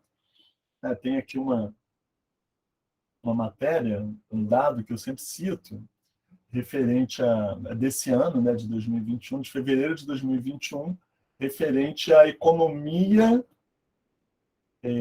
do governo com o trabalho remoto. Aí diz aqui, né, que o governo economizou 3 bilhões com o home office. E aí, quando você vai ver quais são as despesas que deixaram de ser feitas pelo governo, você vai encontrar despesas, né, ou gastos com energia elétrica, despesas com água, despesas com telefone, despesa com material de consumo, despesa com internet, despesa com limpeza. Então, todas essas atividades, elas não deixaram de ser feitas. Elas passaram a ser feitas pelo trabalhador na sua casa, né, no seu espaço. Eles tiveram que comprar os móveis, né, necessários, os materiais necessários e tal. Então, com o serviço social, isso acontece também, né? A gente tem um acréscimo de trabalho, porque a gente não tem, no momento da remotização do trabalho, uma formação que nos permita entender essa tecnologia, utilizar essa tecnologia no exercício profissional. Não houve, por parte das empresas, pelo menos até onde eu sei, não houve um treinamento. Não houve um momento, agora vamos fazer um treinamento que vocês vão ter que usar o SEI. Agora tudo vai ser feito pelo SEI, né, pelo sistema de emissão de informações. Então, não houve um treinamento. Cada um que entrava lá no link aprendia um sistema de gerenciamento de processos. O pessoal foi aprendendo fazendo. Então, isso cria um sobretrabalho. Além do trabalho em si, né, tem aquele trabalho ali de ter que aprender fazendo, aí às vezes erra, perde o arquivo, tem que começar tudo de novo. Então, isso criou uma série de problemas, né, na condução do trabalho. Ao mesmo tempo, a gente teve um aumento do gasto, um aumento da tensão dentro remotamente, dentro das suas casas, dentro do seu espaço, né? Quem trabalha na universidade, por exemplo, dando aula, né? Adoro, sempre falo essa perguntinha, tem às vezes o pessoal pergunta para a gente, né? Professor, o senhor trabalha também ou só dá aula? Né? Então, a gente, né, trabalha também, né? O ensino, por isso que às vezes falar ensino remoto e trabalho remoto diferenciando, não tem muito sentido, porque o ensino é trabalho. Então, ao trabalhar em casa, dando aula, a gente também incorpora, né, absorve esse custo financeiro e esse custo subjetivo também, esse custo emocional, né? Esse custo na relação em casa, está dando aula e vem filho e pergunta, mas você não vai me dar comida, eu estou com fome, eu não posso assistir a televisão, está dando aula em sala, não posso ver o meu desenho aqui. Então tem uma série de problemas aí em relação à condução desse trabalho remoto, ultrapassando todas as fronteiras aí entre público e privado, né? Entre o espaço doméstico, o espaço do trabalho, essa confusão mental. E uma tendência a uma aceleração, né? Das atividades. A gente meio que... Eu, por exemplo, avalio que nesses meses aí, nesses quase 2 anos, a gente não aprendeu muito bem a lidar com essas tecnologias, né? A gente trabalhou muito mais, a gente vem trabalhando muito mais. E a tecnologia tem uma tendência a acelerar. É rápido, você consegue fazer as coisas rápido, é verdade. Né? A gente, vou dar uma aula. Você acorda, faz lá, toma lá um cafezinho e vem dar aula. Então, você consegue dar, eu posso dar várias aulas, eu posso fazer várias reuniões, e a gente acaba se perdendo porque não consegue lidar com esse grande campo de possibilidades. A gente teve algumas situações interessantes lá na UERJ que merecem atenção. A gente teve reunião de pesquisa, a gente não teve aula em feriado. Isso nós não tivemos. Até onde eu sei, nós não tivemos. Mas nós tivemos aula em ponto facultativo. Teve professor lá na UERJ que deu aula em ponto facultativo. Teve grupo de pesquisa que fez reunião de pesquisa em ponto facultativo. Em dia que é coisa que nunca aconteceu, nunca houve lá na faculdade reunião de pesquisa, aula, e isso aconteceu. Entendeu? Então tem aí um cuidado que a gente precisa ter com o uso das tecnologias. Por isso que precisa ser regulamentado, entendeu? Por isso que precisa ser regulado, precisa ser estudado, percebido. Não é porque eu posso fazer que eu devo fazer. É possível fazer reunião de manhã.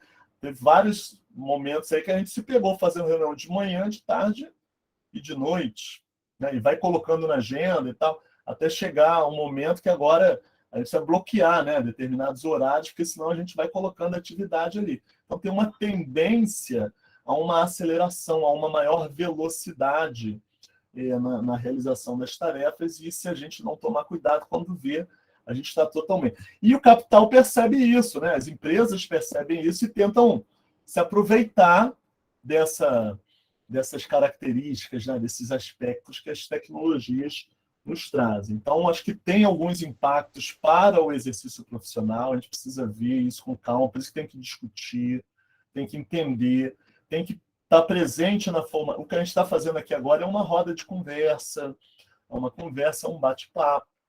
Para alguns que já têm uma noção, né, está acrescentando, mas para outras ou para outros, pode ser o primeiro momento.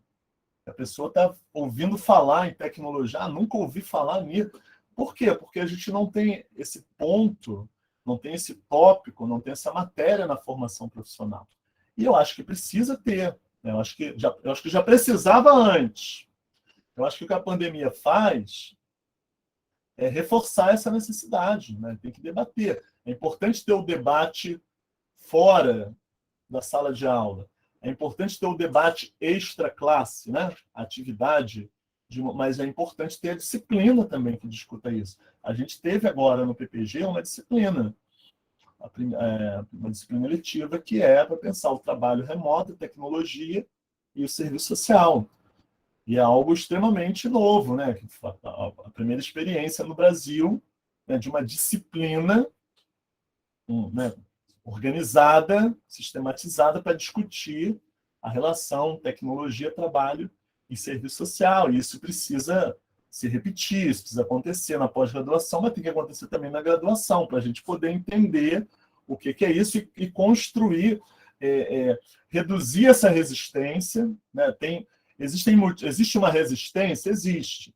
Existem motivos para a resistência? Até existem motivos para a resistência, né? Existem riscos. A tecnologia oferece riscos? Oferece. A tecnologia oferece riscos ao sigilo profissional? Eu tenho lá um prontuário eletrônico. O meu prontuário eletrônico, ele pode ser hackeado? Ele pode ser invadido? Pode.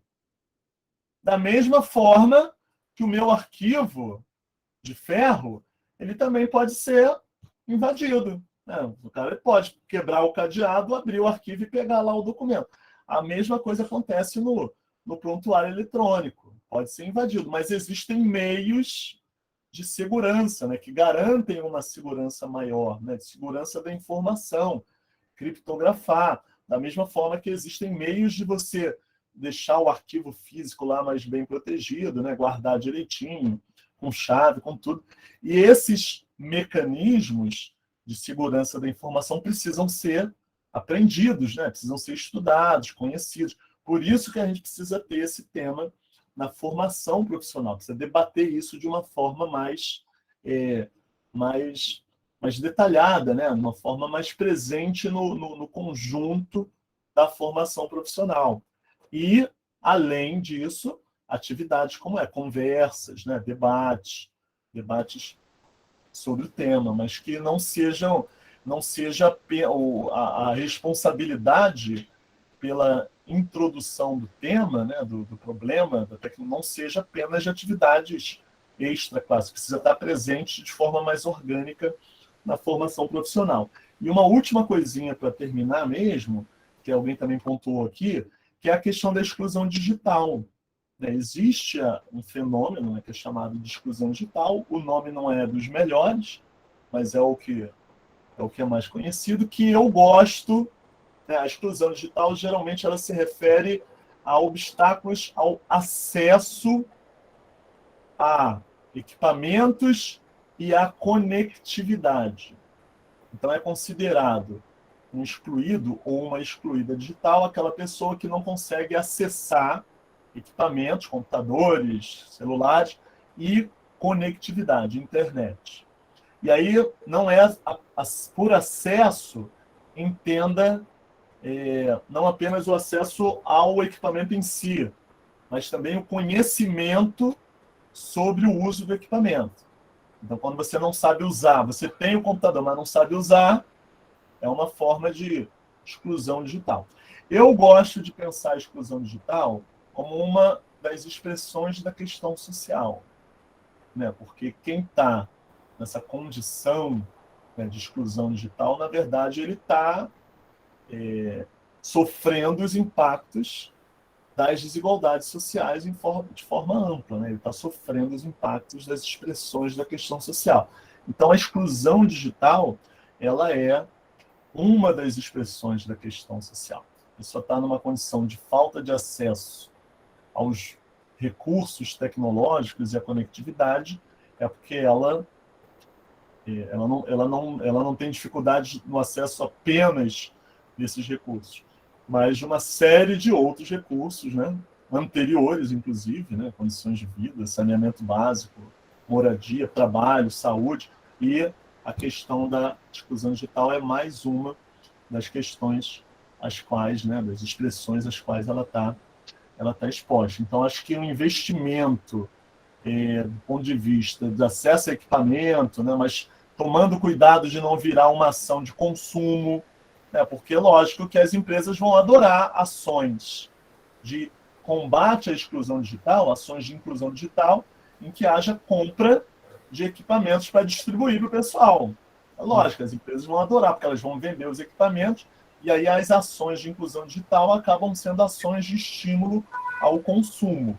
E a inclusão digital não deveria ser apenas isso, ela deveria ser entendida como uma ação de emancipação digital, de apropriação, não de apenas de consumo dos equipamentos, mas de apropriação desses equipamentos, tentando entender a contribuição que ele tem, que esses equipamentos têm para a sua vida, seja para a vida em geral, seja para o exercício profissional. Tá? Então é fundamental pensar essas questões também, lembrando, não lembro, acho que foi a Rose também que falou da questão da exclusão digital, que é fundamental e que nessa pandemia ficou muito evidente, né? O pessoal aí do ensino digital, aí do ensino remoto, as dificuldades que tivemos aí no acompanhamento, principalmente dos alunos e das alunas de graduação, ficou gritante. Uhum. É isso aí, pessoal. A gente está percebendo o quanto esse tema, né, é instigante, né? Acho que é um pouco da fala que o Renato coloca isso, e nos instiga também a pensar isso por dentro da formação, né? Por dentro da formação de algo mais continuado, e não algo como se fosse apenas um mero componente optativo que ficasse a cargo da escolha, né, livre aí, de cada sujeito. Eu acho que a pandemia também coloca essas questões, e aí, como muito bem sinaliza, e como a fala de muitos aqui, né, sinalizando e parabenizando, Renato, pela sua exposição, né, pela forma tão clara e objetiva, né, como nos afeta diretamente, né, você traz uma riqueza aí no detalhamento, que isso faz com que a gente compreenda esse tema de forma muito mais tranquila, mais acessível, né, eu acho que isso é importante frisar nessa fala, nessa noite de hoje, e eu só gostaria que, dentro de todas essas questões, que eu acho que,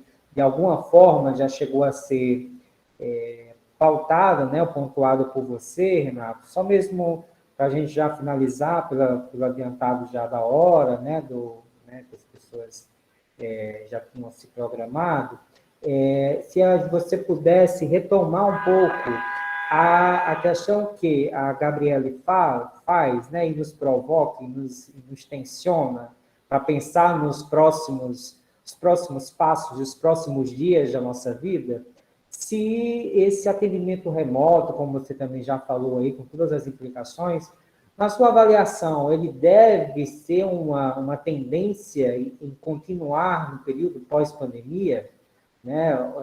Você acredita que isso seja realmente introjetado no trabalho profissional dos assistentes sociais como uma mediação para o seu exercício profissional, né? E aí, a partir dessa última provocação, eu já deixaria livre para você fazer as suas considerações e trazer aí os seus últimos comentários sobre essa nossa conversa de hoje.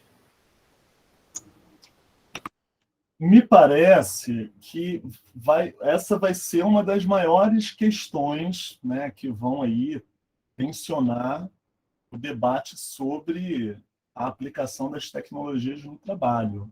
Me parece que a tendência de termos, né, de continuarmos tendo atendimentos remotos, ela é real, ela está batendo a nossa porta.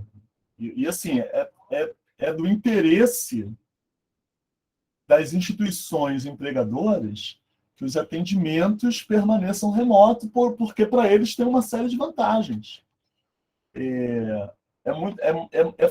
Primeiro, reduz o custo, né? Você não precisa dispor da quantidade de recursos que um atendimento presencial demanda. Segundo, é fácil controlar, você controla pela plataforma. A plataforma você pode gravar, pode controlar o que a pessoa está falando, pode aplicar determinadas tecnologias algorítmicas, inteligência. Alguém comentou aqui a questão da inteligência artificial, né? Pode induzir o atendimento numa determinada direção, você consegue impor determinadas condições e, com isso, reduzir a própria autonomia relativa do profissional, a própria autonomia relativa do assistente social. Mas isso tem impactos danosos, né? Prejuízos imensos, tanto para o profissional como para o usuário também. Numa lógica, numa perspectiva gerencialista, numa perspectiva de uma política social residual, minimalista, você pensar formas de diminuir o atendimento, ou de reduzir o acesso por meio das tecnologias, é uma dos objetivos, né, das finalidades mais perseguidas por essas instituições. E acho que para o serviço social vai ser um dos maiores pontos. A luta, a articulação em torno da resistência a essa forma de condução do trabalho, ela vai precisar ser essa articulação vai precisar ser bem forte, né? A gente vai precisar, como categoria, e aí acho que as entidades vão ter um papel, não tem como não ter, né, uma entidade nacional e entidades regionais, um papel importante na articulação para a construção de estratégias que permitam resistir, né, criar algum tipo de resistência a essa tendência de manutenção do atendimento remoto, né, do atendimento aos usuários, do atendimento direto aos usuários de forma remota. E o próprio pessoal aqui colocou questões, né? Teve uma pessoa que botou aqui mais para o final a questão do sigilo. Você não sabe quem está do lado, você não sabe que está sendo gravado, você não sabe se tem alguém ali que já vai... Advogado, né? Alguém colocou aqui os riscos, né, para o próprio profissional são grandes. Então, acho que deve haver uma grande tensão, uma grande discussão em torno desse ponto. Acho que para as instituições empregadoras vai haver uma pressão para que continue, né? Nessa disciplina, por exemplo, que eu falei, né, que a gente fez, várias alunas da disciplina já relatavam iniciativas das suas gerências de tentar identificar as atividades que podem ser realizadas remotamente, atividades do serviço social que podem ser realizadas remotamente. Inclusive, elas chamaram a atenção para o fato de que as tentativas de identificação dessas atividades por parte das gerências era feita de forma individual, não era a pergunta era feita individualmente, não era uma pergunta que era feita ao conjunto do serviço, era uma pergunta que era feita para os profissionais individualmente, já nessa lógica de individualização, né, de enfraquecimento da postura, né, coletiva, da equipe, né, do coletivo da equipe de serviço social, e tentando já construir formas de manutenção ou de imposição, melhor dizendo, de imposição de atendimentos remotos, né, de atendimentos remotizados. Então, acho que aí vai residir talvez para o próximo ano, aí, com o retorno das atividades presenciais, um dos grandes focos de tensão da categoria, brigando pelo retorno do trabalho presencial, do atendimento presencial, né, buscando a qualidade, buscando manter a qualidade, e de instituições empregadoras tentando manter atendimento remoto. E aí, acho que, como eu falei, a universidade, né, promovendo debate, trazendo esses pontos para discussão, mas as entidades aí tendo talvez um papel mais de protagonista, né, de tentar pensar alternativas e estratégias para combater essa tendência. Gente, então, finalizando, eu quero agradecer muito. É um bate-papo que alguém comentou aqui, acho que o próprio Henrique falou, a gente fica a noite toda, entendeu? A gente pega um café, pega água... Além de beber café comigo, eu fico até... Ele vai ficando e as perguntas vão vindo, e sempre tem um assunto. E é um assunto, né? Alguém comentou, né, que é um assunto importantíssimo, interessantíssimo. E por que é importantíssimo e interessante? Porque está na nossa vida agora, né? A gente está lidando com isso o tempo todo. A gente está aqui agora. A tecnologia. Se a internet cai agora, a gente não consegue ouvir, já tem a questão da... É diferente você ter a dificuldade de chegar no... Né, pega o ônibus lotado, o metrô, fura o pneu do trem e tal, aquela coisa, mas a gente chega. Aos trancos e barrancos a gente chega.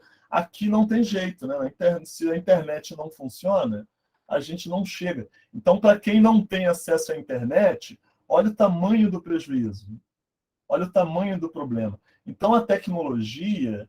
Uma vez uma pessoa falou que a tecnologia reproduz desigualdade. A tecnologia ela faz mais do que isso. A tecnologia ela não reproduz apenas, a tecnologia ela amplia as desigualdades. Porque ela impede o acesso. Se o sujeito não tem acesso, ele vai ficar de fora, ele vai ficar alijado, ele não vai conseguir acompanhar aquele processo. Então, a gente está vendo isso o tempo todo, né? A gente vê isso cotidianamente, a gente vive essas dificuldades relacionadas à tecnologia, que de uma hora para outra, por conta da pandemia, preencheu as nossas vidas. Então, é fundamental que a gente continue debatendo. Contem comigo aí para o que vocês precisarem, quiserem aprofundar o bate-papo, fazer um outro bate-papo, uma outra roda de conversa. Estamos aí à disposição, tá bom? Foi um prazer enorme. Tá, a gente que agradece, queria, assim, em nome, né, de todos que fazem grupo, né, e todos que nós estamos até agora, né, nessa conversa tão prazerosa, né, de discutir esses temas que são tão candentes, né, eu acho que isso que você coloca, né, quando esse tema ele se coloca de uma forma muito mais próxima, quando a gente já está se defrontando com ele na nossa realidade, no nosso exercício profissional. Então, aí, ver a nossa necessidade de aprofundar sobre essas discussões, a necessidade de nos aprendermos um pouco mais, né? E aprendermos como isso, e aí aquilo que você fala desde o começo, né, do nosso conversatório de hoje, qual o sentido que nós damos a essa tecnologia de informação e comunicação, né? Qual o sentido que nós vamos dar à forma pela qual essas TICs aí estão cada vez mais como pressupostos para o nosso trabalho profissional e como também, você muito bem relata, como isso passa a ser agora uma moeda também, uma forma de barganha por parte de quem nos contrata, tendo em vista que os custos, né, dessa mão de obra agora do trabalho remoto passam a ser muito mais do trabalhador do que realmente as contrata esse seu serviço, né? E aí nós vamos entrar nessa dualização que você muito bem aponta, de que nós, enquanto assistentes sociais, enquanto trabalhadores, reivindicando para o trabalho presencial e os nossos empregadores, né, já muito bem sinalizados, acostumados com essa forma de lidar com a força de trabalho de forma remota, porque para eles, certamente, o custo tem sido menor face às questões que você apresenta e apresentou aí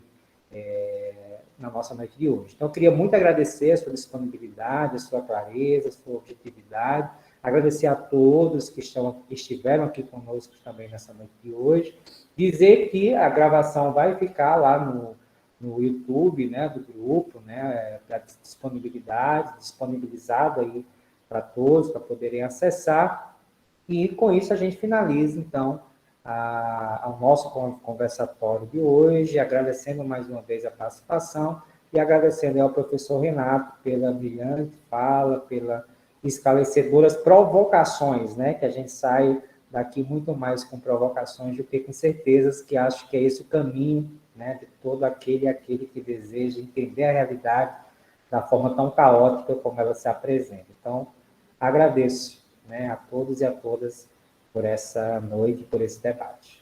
Então, finalizado, então, esse nosso conversatório. Obrigado. Isso aí, pessoal. Tchau, tchau.